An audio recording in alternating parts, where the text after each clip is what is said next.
Hello students, welcome to my channel simply math with S M. আজকের এই ভিডিওতে আমি তোমাদের স্কুল থেকে ক্লাস 8-এর যে অঙ্কের নতুন মডেল অ্যাক্টিভিটি টাস্ক দিয়েছে তার উত্তরগুলো সম্পর্কে আলোচনা করব। তাই ভিডিওটি না কেটে সম্পূর্ণ দেখবে। তাহলে চলো শুরু করি। দেখো, তোমাদের 1 নম্বরে বলেছে বহুমুখী উত্তরধর্মী প্রশ্ন, মানে এমসিকিউ দিয়েছে। দেখো, 1 নম্বরে বলেছে দুটি পরস্পরছেদী সরলরেখার এক জোড়া বিপ্রতীপ কোণ পরস্পর পূরক কোণ হলে অপর জোড়া বিপ্রতীপ কোণ দুটির প্রত্যেকটির মান কত হবে। বলে দিয়েছে, দেখো দুটো কি বলেছে, পরস্পরছেদী এরকম সরলরেখা আছে, সেখানে কি হয়েছে যে বিপ্রতীপ কোণগুলো তৈরি হয়। এখানে দেখো কি এক্স ওয়াই হলো কি এক জোড়া বিপ্রতীপ কোণ, আর এখানে দেখো পি কিউ হলো আর এক জোড়া বিপ্রতীপ কোণ।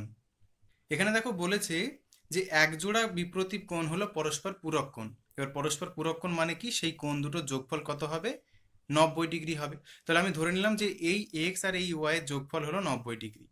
এবার আমরা জানি যে টোটাল কোণ কত ডিগ্রি হয়, 360 ডিগ্রি, তাই না? তো তাহলে এইটুকু যদি 90 হয়ে যায়, তাহলে দেখো আমি যদি এই 90টা টোটাল 360 থেকে বাদ দিই, তাহলে পি আর কিউ এর যোগফল আমি পেয়ে যাব না? তো সেই হিসেবে দেখো পি যোগ কিউ এদের যোগফলটা পাচ্ছি কিভাবে, মোট হয় কত ডিগ্রি, 360 ডিগ্রি। আর তার থেকে দেখো এই পুরো কোণ মানে এক্স আর ওয়াই যোগফল কত আছে, 90 ডিগ্রি। সেটা যদি বিয়োগ করি তাহলে দেখো পেয়ে যাচ্ছি কত, 270 ডিগ্রি। এবারে দেখো আমরা জানি যে যখনই কি দুটো সরলরেখা একে অপরকে ছেদ করে, তখন যে বিপ্রতীপ কোণগুলো উৎপন্ন হয় তাদের মান সবসময় সমান হয়। তাহলে সেই হিসেবে দেখো পি আর কিউ এর মান কি হবে, সমান হবে। তাহলে আমি দেখো পি আর কিউ এর জায়গায় আমি যে কোনো কি খালি পি কে রাখতে পারি। তাহলে দেখো কি তৈরি হচ্ছে, 2p তৈরি হচ্ছে। আর এদিকে দেখো তৈরি হচ্ছে কত, 270 ডিগ্রি। তাহলে একটা পি এর মান কত হয়ে যাচ্ছে দেখো তো, হয়ে যাচ্ছে 270-এর অর্ধেক, তাই না? তাহলে হয়ে যাচ্ছে দেখো 270 ডিগ্রি/2, তার মানে কত হচ্ছে, কেটে গিয়ে দেখো তৈরি হচ্ছে 135 ডিগ্রি। তাহলে পি এর মান যদি 135 ডিগ্রি হয়, আমি এখনই বললাম যে বিপ্রতীপ কোণগুলোর মান কি হয়, সমান হয়। তাহলে সেই হিসেবে এই কিউ এর মান কি হয়ে যাবে, এটাও হয়ে যাবে 135। তার মানে অপর জোড়া বিপ্রতীপ কোণ দুটির প্রত্যেকটির মান কত কত পেলাম, এই যে পি আর কিউ এর মান কত কত পেলাম, 135 ডিগ্রি করে। তাই এখানে অ্যান্সারটা হয়ে যাবে ডি নম্বর অপশান, সেটা হলো কত, 135 ডিগ্রি। ঠিক আছে। এবারে দেখো 2 নম্বর প্রশ্ন কি বলেছে। 2 নম্বর প্রশ্নে বলেছে যে দূরত্ব স্থির থাকলে যদি গতিবেগ দ্বিগুণ হয় তাহলে সময় কি হবে, অর্ধেক হবে, দ্বিগুণ হবে, অপরিবর্তিত থাকবে, নাকি 3 গুণ হবে। তাহলে এখানে এটা হয়ে যাবে অর্ধেক হবে। কেন হচ্ছে, দেখো বলেছে দূরত্ব স্থির থাকবে আর গতিবেগ দ্বিগুণ হবে। তাহলে দেখো আমি ধরে নিলাম যে দূরত্ব হলো এক্স, ঠিক আছে, আর আগের গতিবেগ সেটা ধরে নিলাম যে v1 মিটার/সেকেন্ড। তাহলে যদি দূরত্ব এক্স মিটার হয় আর গতিবেগটা কি হয়, v1 হয়, তাহলে সময় কি হয়, সময় দেখো আমরা জানি সময় হলো দূরত্ব বাই গতিবেগ। তাহলে সেই হিসেবে দেখো দূরত্ব ছিল এক্স আর গতিবেগ ছিল কত, v1 ছিল। তাই সমান, যেটা আমি প্রথমকার সমানটাকে টি1 ধরে নিলাম, ঠিক আছে। তাহলে এই টি1 হয়ে যাচ্ছে দেখো x/v1 সেকেন্ড হচ্ছে। এবারে দেখো এখন বলেছে যে গতিবেগ কি হবে, দ্বিগুণ হবে। তাহলে এখন গতিবেগ কি হবে, আগের গতিবেগের দ্বিগুণ হবে। তোমরা দেখো লিখেছি 2 গুণ v1, আগে ছিল v1 এখন হয়ে গেল 2 গুণ v1। তাহলে এখন দেখো সময় হচ্ছে, সেটাকে আমি টি2 লিখেছি, ঠিক আছে। তাহলে এই টি2 এর মান দেখো হবে কি, দূরত্ব তো থাকছে উপরে, তাই না, এই যে দূরত্ব উপরে থাকছে আর দূরত্ব চেঞ্জ হয়নি, তাই এক্স এক্সই থাকবে দূরত্ব। আর দেখো গতিবেগটা হয়ে গেছে দ্বিগুণ, তার মানে গতিবেগ এখন হয়েছে 2v1। তাহলে দেখো এখানে কি হয়ে যাচ্ছে, এই দুইটাকে আমি হাফ হিসেবে লিখলাম এদিকে, আর x/v1টাকে এদিকে রাখলাম। দেখো x/v1টা কি ছিল, টি1 ছিল। তাহলে সেই হিসেবে এখানে চলে আসলো কি, টি1 চলে আসলো। তাহলে এটা কি হয়ে যাচ্ছে দেখো, আগের অর্ধেক হচ্ছে না, দেখো হাফ অফ টি1, তার মানে আগের অর্ধেক হচ্ছে। তাহলে সেই হিসেবে এটার উত্তর হয়ে যাবে অর্ধেক। ঠিক আছে। এবারে দেখো 3 নম্বরে বলেছে 20 জন লোক একটি কাজ 8 দিনে করে, 10 জন ওই কাজটি 1/2 অংশ করবে কত দিনে। দেখো অপশান দিয়েছে 32 দিনে, 8 দিনে, 10 দিনে আর 2 দিনে। তো এটা আমি ঐকিক নিয়মে একটুখানি করেছি অঙ্কটা। দেখো 20 জন লোক, দেখো এখানে বলেছে একটি কাজ করে, এবার একটি কাজ মানে এখানে কি হচ্ছে, সম্পূর্ণ কাজ হচ্ছে। আর সম্পূর্ণ কাজ কি হয়, এক অংশ হয়। তাহলে সেই হিসেবে দেখো 20 জন লোক এক অংশ কাজ করে কত দিনে, 8 দিনে। আর আমাকে বের করতে হবে 10 জন লোক 1/2 অংশ মানে অর্ধেক কাজ করবে কত দিনে। তাহলে আমি এখানে কি করলাম, দেখো ঐকিক নিয়মের হিসেবে আমি কি করলাম, যে একজন লোক এক অংশ কাজ করবে কত দিনে। দেখো লোক সংখ্যা যদি কমে তাহলে কি হয়, সময় বেশি লাগে। তাহলে সেই হিসেবে এখানে কি হয়ে গেল, 8-এর সাথে 20 গুণ হয়ে গেল। এবারে দেখো একজন লোককে স্থির রাখলাম আর এখানে কাজটাকে এটা করলাম। দেখো ঐকিক নিয়মে এই এককে কিন্তু সবসময় কম হিসেবে ধরা হয়, তাহলে সেই হিসেবে এটাকে বেশি হিসেবে ধরা হবে, তাই না? তাহলে এখানে দেখো বেশি কাজ করছে, তাহলে সেই হিসেবে কি হবে, বেশি সময় লাগবে, তাই কি করা হবে এখানে 1-2কে গুণ করা হলো এই সময়ের সাথে। এইবারে আসতে দেখো 10 জন লোক, মানে আগে ছিল 1জন লোক, এখন হয়ে গেল 10 জন লোক, তাহলে এখন কি হলো, বেশি লোক হলো। তাহলে যদি বেশি লোক হয় তাহলে সেই হিসেবে এই পরিমাণ কাজ করতে কি হবে, এখন কম সময় লাগবে। আগে একজনে করছিল এতদিনে, এখন হচ্ছে 10 জন, তাহলে কম সময় লাগবে, তাই কি করলাম 10 দিয়ে ভাগ করলাম। এখানে দেখো এই 2 ছিল নিচে, তাই 2টাকে কোথায় লিখলাম, এই নিচে লিখে দিলাম। আর 10 এসে কি হলো, নিচে চলে আসলো। এইবার দেখো কাটছে, 10 দিয়ে 20 কেটে কত হচ্ছে, 2 হচ্ছে। আর এই 2-এর সাথে নিচের এই 2 কাটছে, ঠিক আছে। তাহলে কেটে কত থাকছে দেখো, দেখ খালি একমাত্র এখানে 8 পড়ে থাকছে, তাহলে হয়ে গেল কত উত্তর, 8 দিন। তাহলে তোমরা এটার উত্তর লিখে দেবে বি নম্বর অপশান দিয়ে 8 দিন, ঠিক আছে। এবারে দেখো 4 নম্বরে কি বলেছে, 4 নম্বরে বলেছে 80 টাকার 5% সমান কত টাকা, 400 টাকা, 16 টাকা, 4 টাকা, নাকি 400%। দেখো 80 টাকার 5% মানে কত হয়, 80-র জন্য 80 হচ্ছে। এবার এখানে গুণ হবে, গুণ হয়ে কি হচ্ছে 5%, তার মানে 5 কোথায় থাকবে, উপরে থাকবে, আর পার্সেন্টের জন্য একটা 100 নিচে আসবে, আর টাকার এই এককটা বাইরে বেরিয়ে এসে এখানে হয়ে যাবে। এইবার দেখো যদি কাটাকাটি করা হয় তাহলে দেখো হচ্ছে 5 দিয়ে 100 কেটে হয়ে যাচ্ছে কত, 20 হচ্ছে। আর 20 দিয়ে দেখো 80 কেটে হয়ে যাচ্ছে কত, 4। তাহলে কত হয়ে গেল, টাকাটা হয়ে গেল 4 টাকা। তাহলে তোমরা এটার উত্তর সি নম্বর অপশান করে দেবে, জাস্ট খালি এটা লিখে প্রশ্নটা লিখে লিখে দেবে সি নম্বর অপশান দিয়ে কত টাকা, 4 টাকা, ঠিক আছে। এবারে দেখো 2-এর দাগে কি বলেছে, 2-এর দাগে বলেছে সত্য মিথ্যা লেখো, মানে ট্রু ফলস লিখতে বলেছে। 2-এর 1 নম্বর দেখো প্রশ্ন আছে যে 30 লিটার ডেটল জলে জল ও ডেটলের পরিমাণের অনুপাত হলো 5:1, ইহাতে ডেটল আছে 25 লিটার। তাহলে দেখো ডেটল জলে, জল আর ডেটলের অনুপাত দিয়ে দিয়েছে কত, 5:1, সেটা আমি দেখো লিখে নিয়েছি, জল ইস টু ডেটল কত, 5:1। তাহলে এখানে দেখো ডেটলের পরিমাণ বের করতে বলেছে, তাহলে আমি কি করলাম, ডেটলের আনুপাতিক ভাগাহারটা বের করে নিলাম। দেখো এখানে কি আছে, 1 ভাগ আছে, আর মোট ভাগ কি হচ্ছে 5+1, তাহলে কি হচ্ছে এখানে, এটা হয়ে গেল কি, ডেটলের আনুপাতিক ভাগহার হলো 1/1+5 সমান কত, 1/6 হলো। এবার দেখো মোট এখানে ডেটল জল আছে কত লিটার, 30 লিটার। তাহলে সেই হিসেবে 30 লিটার ডেটল জলে ডেটল থাকবে কত, 30-এর সাথে গুণ করতে হবে এই আনুপাতিক ভাগাহারকে। তাহলে দেখো কি তৈরি হলো এখানে, 30 গুণ 1/6, তাহলে 6 দিয়ে দেখো কাটছে কে, 30 কেটে 5 হচ্ছে, তাহলে এখানে কত লিটার আসছে, 5 লিটার আসছে, 5 লিটার। দেখো প্রশ্নতে বলেছিল যে ইহাতে ডেটল আছে 25 লিটার, কিন্তু আমাদের দেখো বেরোলো 5 লিটার, তার মানে অবশ্যই এটা কি হয়ে যাবে, এটা হয়ে যাবে মিথ্যা, ঠিক আছে।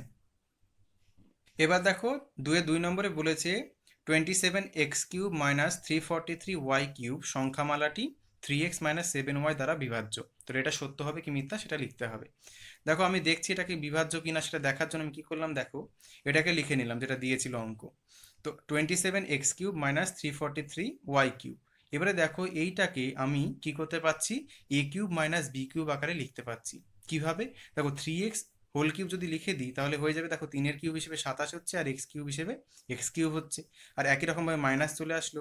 আর এখানে দেখো 7y এর হোল কিউব যদি লিখি তাহলে কি হয়ে যাবে, দেখো 343 আসবে 7-এর কিউব হিসেবে, আর y এর কিউব হিসেবে কি আসবে, y³ আসবে। এইবারে দেখো কি হচ্ছে, যে a³ - b³ এর ফর্মুলা হয় কি, a - b × a² + ab + b²। তাহলে সেই হিসেবে দেখো এখানে লিখতে পাচ্ছি কি 3x - 7y ইন্টু কি এ স্কোয়ার হিসেবে কি আসবে, 3x এর হোল স্কোয়ার আসবে, প্লাস 3x × 7y হবে, প্লাস হবে 7y²। তাহলে এখানে কি আসলো, a - b × a² + ab + b²। তাহলে আমি দেখতে পাচ্ছি যে এই যে সংখ্যামালাটি এখানে দিয়েছে তার একটা উৎপাদক হচ্ছে কি 3x - 7y। তাহলে অবশ্যই এই সংখ্যামালাটি 3x - 7y দ্বারা বিভাজ্য হবে। তাহলে এটা যেটা দিয়েছে এটা উত্তরটা কি হবে, এটা উত্তরটা সত্য হবে, ঠিক আছে। এবারে দেখো 3 নম্বরে বলেছে যে 2a² b এবং 4ab² এর গসাগু হলো 4a²b², ঠিক আছে। তাহলে গসাগু নির্ণয় করার জন্য কি করতে হয়, যে সংখ্যাগুলো দেয় মানে যে সংখ্যামালাগুলো দেয় তাদের কি করতে হয়, মৌলিক উৎপাদকে বিশ্লেষণ করতে হয়। তাহলে আমি এখানে দেখো লিখলাম যে 2a² b এবং 4ab² কে মৌলিক উৎপাদকে বিশ্লেষণ করে পাই কত পাচ্ছি, দেখো 2a² b থেকে পাচ্ছি 2 × a, এখানে a² আছে তার মানে আর একটা a হবে, তারপর দেখো আসছে কি একটা b আসছে, আর একই রকম ভাবে দেখো 4ab² থেকে কি আসছে টু আসছে, দুটো দুই আসবে চারের জন্য, দেখো একটা দুই এখানে লিখেছি, একটা দুই শেষে লিখেছি। এর জন্য একটা এ আসবে, আর বি স্কোয়ারের জন্য দেখো দুটো বি আসবে। এবারে আমরা যখন গসাগু লিখি তখন সাধারণ যে উৎপাদকগুলো আছে সেগুলোকে লিখি।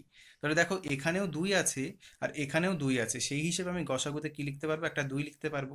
তারপরে এখানেও দেখো এ আছে, এখানেও দেখো এ আছে, দুটোতেই আছে, তাহলে সেই হিসেবে একটা এ লিখতে পারবো। এখানে দেখো কি আছে, বি আছে একটা, আর এখানে দেখো আর একটা বি আছে, তাহলে সেই হিসেবে একটা বি লিখতে পারবো। কিন্তু দেখো এই এটার জন্য এখানে কিন্তু কোনো এ নেই, বা এই দুইয়ের জন্য এখানে কোনো দুই নেই, বা এই বি এর জন্য এখানে আর কোনো বি নেই, তাহলে এটাই হয়ে যাবে গসাগু, যেটা কি আসলো, টু এ বি আসলো। তার মানে আমাদের অ্যান্সার দিয়েছিল দেখো ফোর এ স্কোয়ার বি স্কোয়ার, তাহলে এটা কি দিয়েছে, প্রশ্নটা এটা কিন্তু ভুল দিয়েছে, তাহলে এটা লিখে দেবে মিথ্যা। তারপরে দেখো 2-4 নম্বরে বলেছে 2xb/4x এর স্কোয়ার এর লঘিষ্ঠ আকার হলো b/2x। তাহলে কি করলাম, এখানেও সেই উপর নিচে মৌলিক উৎপাদকে বিশ্লেষণ করে নিলাম। লিখে নিয়ে দেখো 2xb কে কি লেখা যাবে, 2 গুণ x গুণ b, আর 4x এর স্কোয়ারকে লেখা যাবে 2 গুণ 2, তার মানে হলো 4, আর x গুণ x সমান হয়ে গেল x এর স্কোয়ার। দেখো উপরে এই দুই আর এই দুই কাটছে, উপরের এই এক্স আর নিচের এই এক্স কাটছে, তাহলে উপর দেখো খালি পড়ে থাকছে কত, বি, আর নিচে পড়ে থাকছে 2x। তাহলে সেই হিসেবে এখানে দেখো এটার লঘিষ্ঠ আকারটা কিন্তু এটাই আসলো, তার মানে এটা যেটা বলেছে সেটা সত্য, তাহলে এখানে লিখে দেব সত্য। ঠিক আছে। এবারে দেখো 3-এর দাগে বলেছে সংক্ষিপ্ত উত্তরধর্মী প্রশ্ন। 3-এর 1-এর দাগে দেখো বলেছে একটা ত্রিভুজ দিয়েছে এরকম এ বি সি, আর লিখেছে চিত্রে ত্রিভুজ এ বি সি এর এ বি সমান সমান এসি, এবং কোণ বিএসি 70 ডিগ্রি, কোণ এবিসি এবং কোণ এসিবি এর পরিমাপ নির্ণয় করো। তাহলে দেখো এখানে বলে দিয়েছে যে ত্রিভুজ এবিসি এর এবি সমান সমান এসি, তাই তো। দেখো আমি লিখেছি এবি সমান সমান এসি। এবার আমরা জানি যে কোনো ত্রিভুজে যদি দুটো বাহুর দৈর্ঘ্য কি হয়, সমান হয়, তাহলে তাদের বিপরীত কোণগুলোর মানও সমান হয়। তাহলে সেই হিসেবে দেখো এখানে এবি এর বিপরীতে, যে এবি বাহুর বিপরীত কোণ হচ্ছে এ সি বি, তাই এটার সাথে কোনটা সমান হবে, এসি বাহুর বিপরীত কোণটা, সেটা হচ্ছে কি এ বি সি, এটা সমান হয়ে যাবে। তাহলে দেখো এ সি বি সমান সমান এ বি সি, এটা লিখলাম। এবার যেহেতু এই দুটো সমান, আমি ধরে নিলাম আমাদেরকে এটার মান বের করতে হবে, তাই আমি ধরে নিলাম যে এটার মান কি হবে, এক্স হবে, এদের দুজনের মানই কি হবে, এক্স হবে। এবারে দেখো আমরা জানি যে ত্রিভুজের তিনটে কোণের সমষ্টি হয় 180 ডিগ্রি। তাহলে সেই হিসেবে এখানে এই তিনটে কোণ, মানে এই কোণটা, এটা আর এটা, এই তিনটে কোণের যোগফল কত হবে, 180 ডিগ্রি হবে। দেখো এখানে A B C R ACB তো আমরা ধরে নিয়েছিলাম কত ডিগ্রি, এক্স, তাই তো। তাহলে সেই মানটা এখানে কি করলাম, বসিয়ে দিলাম। আর এখানে দেখো আমাদের প্রশ্নেই বলে দিয়েছিল যে কোণ বিএসি সমান হলো 70 ডিগ্রি, তাহলে এই কোণ বিএসির মানটা এখানে বসিয়ে দিলাম। তাহলে এখানে দেখো এক্স আর এক্স যোগ হয়ে বাম দিকে তৈরি হলো 2x, আর এই 70 ডিগ্রিকে আমি ডান দিকে নিয়ে গেলাম, যেহেতু এদিকে যোগ হিসেবে আছে তাই এটা বিয়োগ হিসেবে এদিকে চলে আসলো। এবারে দেখো 180 থেকে 70কে যদি বিয়োগ করা হয় তাহলে হয়ে যায় 110 ডিগ্রি, তাই না। এবারে দেখো তাহলে আমাদেরকে কি করতে হবে, এক্স এর মান বের করতে হবে। তাহলে এক্স এর মান বের করার জন্য এই যে এক্সটাকে কি করতে হবে, সামনে যে দুইটা আছে সেটাকে আমাদেরকে ডান দিকে নিয়ে যেতে হবে। এবার দেখো এক্স এর সাথে দুইটা গুণ হিসেবে আছে, তাই এটা কি হবে, এটা ডান দিকে এসে ভাগ হয়ে যাবে, তাই এদিকে হয়ে গেল দেখো 110 ডিগ্রি/2।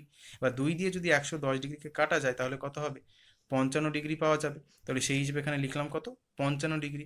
এবার এক্স এর মান যদি 55 ডিগ্রি হয় তাহলে এই দুটো কোণ প্রত্যেকের মানে কি হবে, 55 ডিগ্রি হবে, কারণ এই দুটো কোণের মান তো সমান। আর এটাই তো জানতে চেয়েছিল প্রশ্নতে, তাই তোমরা উত্তর হিসেবে এখানে লিখে দেবে অতএব কোণ এ বি সি ও কোণ এ সি বি এর মান হলো কত ডিগ্রি, 55 ডিগ্রি, এই হিসেবে লিখে দেবে। ঠিক আছে।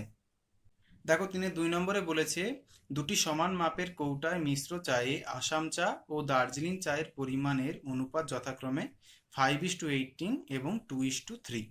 ঠিক আছে। এবারে বলছে যে কোন কৌটায় আসাম চায়ের পরিমাণ বেশি আছে, এটা বের করতে হবে।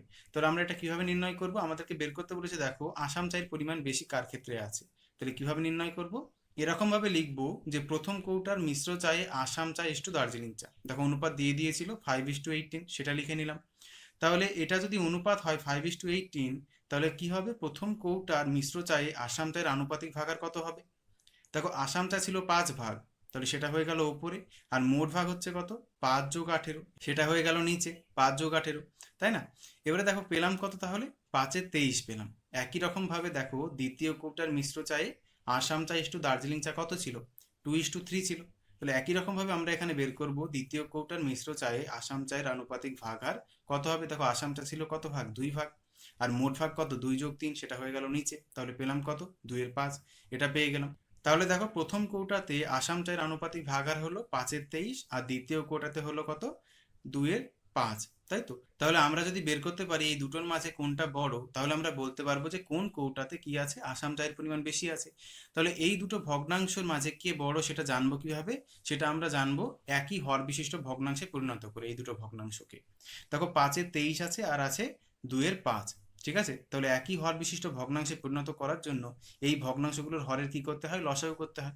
দেখো 23 আর 5-এর লসাগু কিন্তু কি হয়ে যায়, 23 গুণ 5, ঠিক আছে? কারণ এরা দুজনে কি সংখ্যা, মৌলিক সংখ্যা। তাহলে কত পাচ্ছি সেটা গুণ করে পাই কত, 115। তাহলে এখানে দুটোতেই আমি হরে লিখে দিলাম 115, ঠিক আছে? এইবারে দেখো 23-এর সাথে কত গুণ করলে 115 পাবো, সেই হিসেবে 5কে গুণ করতে হবে। একই রকমভাবে 5-এর সাথে কত গুণ করে 115 পাবো, আর 2-এর সাথে সেই হিসেবে গুণ করতে হবে। দেখো 23-এর সাথে 5 গুণ করলে পাই কত, 115। তাই উপরে 5-এর সাথেও কি করা হলো, 5 গুণ করে লেখা হলো 25। এবারে দেখো 5-এর সাথে কত গুণ করে, না তো 23 গুণ করে পাওয়া যায় 115, সেই হিসেবে উপরেও কত লেখা হলো, 23 লেখা হলো। উপরে পাওয়া গেল কত, 46। তাহলে দেখো এখানে এই দুটো ভগ্নাংশের মাঝে 46-এর 115 হচ্ছে বড়। তার মানে আমি এখানে লিখবো কি, যে 46/115 গ্রেটার দেন 25/115। এবার এই 46/115 সেটা আসলো কোথা থেকে, দেখো 2-এর 5 থেকে। আর 2-এর 5 যে আনুপাতিক ভাগ আর হয়েছিল কার ক্ষেত্রে, দ্বিতীয় কোটার মিশ্র চায়ের ক্ষেত্রে, তাই না? তাহলে এখানে বুঝতে পারলাম যে কোন কৌটাতে আসাম চায়ের পরিমাণ বেশি আছে, সেটা হয়ে গেল কি, দ্বিতীয় কৌটাতে আসাম চায়ের পরিমাণ বেশি আছে। তাহলে উত্তর হিসেবে এটা লিখে দেবে তোমরা, যে অতএব দ্বিতীয় কৌটায়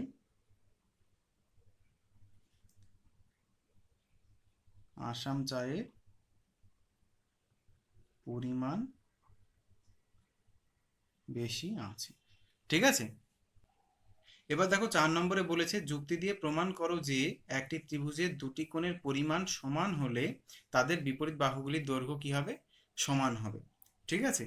তো তাহলে এটা প্রমাণ করার জন্য আমাদেরকে কি করতে হবে, যুক্তি দিয়ে প্রমাণ করতে বলেছে, তাই আমাদেরকে এখানে কি করতে হবে, একটা ছবি আঁকতে হবে। এরকম একটা তোমরা ছবি আঁকবে। ছবি এঁকে দেখো এখানে কি দেওয়া আছে, এরকম ভাবে উত্তর লিখবে যে প্রদত্ত। প্রদত্ত মানে কি, যেটা দেওয়া থাকে। দেখো দেওয়া আছে যে একটি ত্রিভুজের দুটি কোণের পরিমাণ সমান। তো তাহলে আমি এখানে ত্রিভুজের নাম নিয়েছি দেখো এবিসি, তাই সেই হিসেবে আমি এখানে লিখলাম যে ত্রিভুজ এবিসি এর কোণ এবিসি সমান সমান কোণ এসিবি। তার মানে আমি এই দুটো কোণকে সমান নিলাম, এই কোণটাকে আর এদিকের এই কোণটাকে সমান নিলাম, ঠিক আছে? এবারে দেখো তারপরে আসবে প্রামাণ্য। প্রামাণ্য মানে আমাদের কোনটা প্রমাণ করতে হবে। দেখো আমাদের প্রমাণ করতে বলেছিল যে বিপরীত বাহুগুলির দৈর্ঘ্য সমান হবে। তবে সেই হিসেবে দেখো এখানে আসছে ত্রিভুজ এবিসি এর সমান কোণ দুটির, অর্থাৎ এই যে এবিসি কোণ আর এসিবি কোণ এর বিপরীত বাহুগুলির দৈর্ঘ্য সমান। তার মানে দেখো এবিসি এর বিপরীত বাহু হচ্ছে এসি, আর এসিবি এর বিপরীত বাহু হচ্ছে এবি। তাহলে এই দুটোর বাহু সমান হবে, তাই না, দৈর্ঘ্যে? তো এটা প্রমাণ করার জন্য আমাদেরকে কি করতে হবে, একটা অঙ্কন করতে হবে। কি অঙ্কন করব, কোণ বিএসি এর সমদ্বিখণ্ডক এডি অঙ্কন করলাম। তার মানে কি, এই কোণ বিএসি এর সমদ্বিখণ্ডক এডি আঁকা হলো, যা বিসি বাহুকে ডি বিন্দুতে ছেদ করেছে। এই যে বিসি বাহুকে ডি বিন্দুতে ছেদ করলো যেটা, ঠিক আছে? এইবারে আসছে দেখো প্রমাণ। প্রমাণে দেখো আমরা যদি এদিকে দেখো দুটো ত্রিভুজ তৈরি হয়েছে এডিসি আর এডিবি, এই দুটো ত্রিভুজকে যদি আমরা সর্বসম দেখাতে পারি, তাহলে সর্বসম ত্রিভুজের অনুরূপ বাহু হিসেবে এই দুটো বাহু কি হয়ে যাবে, সমান হয়ে যাবে। তাই আমরা কি করব, ত্রিভুজ এডিসি আর এডিবি এই দুটো ত্রিভুজকে সর্বসম দেখাবো, ঠিক আছে? তাহলে সেই হিসেবে দেখো লিখলাম ত্রিভুজ এডিসি ও এডিবি এর, দেখো আমরা বলতে পারবো কোণ সিএডি সমান কোণ বিএডি, কোণ সিএডি সমান সমান কোণ বিএডি। এটা হবে, কেন হবে? কারণ দেখো এখনই বললাম যে এডি হলো কোণ বিএসি এর সমদ্বিখণ্ডক, আর এটা যদি সমদ্বিখণ্ডক হয় তাহলে এই দুটো কোণের মান কি হবে, সমান হবে। তাহলে আমি এখানে লিখবো যে এডি কোণ বিএসি এর